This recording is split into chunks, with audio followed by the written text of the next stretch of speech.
السلام علیکم جی۔ ویڈیو سننے سے پہلے میں آپ کو اتنا بتاتا چلوں کہ ہماری ہر ویڈیو قانون طب اور تحریک تسکین تحلیل کو مد نظر رکھتے ہوئے اپلوڈ ہوتی ہے۔ دیکھیں جی، چوٹ کا جو درد ہے، جو ہمارے طب کے اندر اسباب ممرضہ کہ ہر مرض کا ایک سبب ہے۔ اب اس کے اگر وہاں زخم ہے یا وہاں درد ہو رہی ہے تو وہ چوٹ کے سبب ہے، ٹھیک ہے۔ اب چوٹ کی 3 اقسام ہیں۔ ایک اقسام تو یہ ہے کہ وہاں کٹ لگ گیا، زخم ہو گیا ہے، خون آنا شروع ہو گیا ہے، ٹھیک ہے۔ دوسرا یہ ہے کہ وہاں وہ جگہ چھل گئی ہے، رگڑ آ گئی ہے، یہ سوزش ہے۔ ایک اس جگہ پر زخم بھی نہیں ہوا، رگڑ بھی نہیں ہوئی، لیکن وہاں اندرونی چوٹ آ گئی ہے، وہ درد کر رہی ہے جی، اور وہاں وہ ہلکی پھلکی سوجن بھی آ گئی ہے، کیونکہ ہر درد کے بعد ایک سوجن جو ہے وہ آتی ہے۔ تو تینوں کا علاج جو ہے وہ سوجھ بوجھ کے مطابق الگ الگ ہوگا۔ اگر کسی کو کٹ لگتا ہے اور خون بہنا شروع ہوتا ہے، اگر وہ زخم اوپر کے حصے میں ہے، پھر تو وہ زخم جو ہے پھٹکڑی سے، پیسی ہوئی پھٹکڑی اوپر لگانے سے وہ زخم بند ہو جائے گا جی۔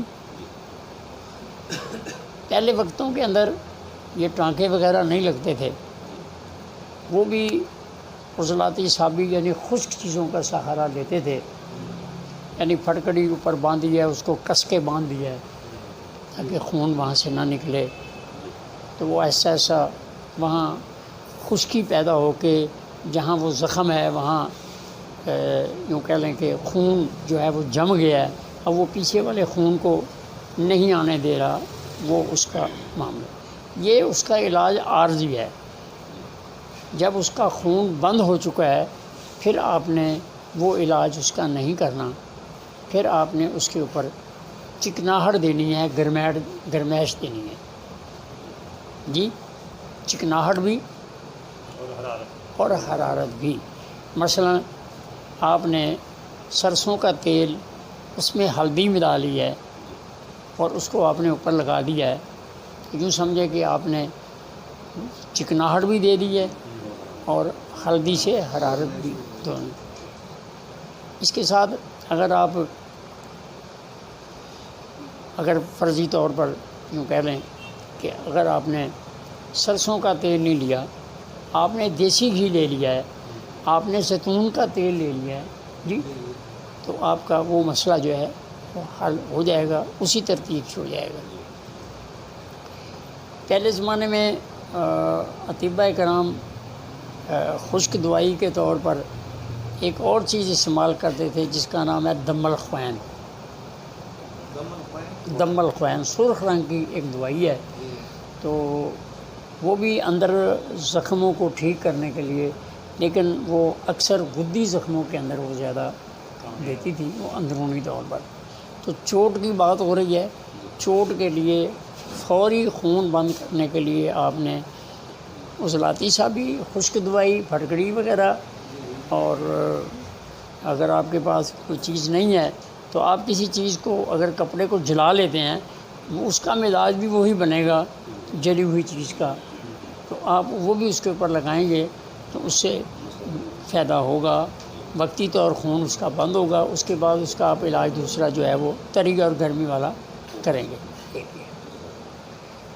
اگر آپ کے جسم کے اندر رگڑ لگی ہے پھر آپ نے پھٹکڑی نہیں لگانی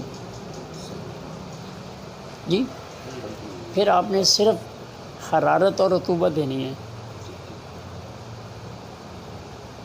جی، سمجھ آ گئی ہے، حرارت اور رطوبت دینی ہے۔ اور اگر وہاں زخم نہیں ہے، صرف اندر درد ہو رہا ہے جی چوٹ کے سبب، تو پھر آپ نے اس کو پہلے صرف حرارت ہی دینی ہے جی. آپ نے ہمارے طب کے اندر 4 نمبر روغن ہے، اس پہ تارا میلا ہے، اس میں 7 پودینہ ہے، 7 اجوین ہے. اگر کسی وقت آپ یہ نہیں دے سکتے، کسی کو یہ نہیں پتہ، تو آپ سرسوں کا تیل لیں، اس کے اندر آپ 100 گرام اگر آپ نے تیل سرسوں کا لیا ہے، اس میں آپ 1 چمچ اجوین کی ڈال دیں اور 5-7 تریے دیسی لہسن کی چھیل کر اس میں جلا لیں. وہ تیل آپ بار بار لگاتے رہیں، اس کے اندر کا درد جو ہے وہ ختم ہو جائے گا اور وہ مکمل طور پہ اپنے آپ کو.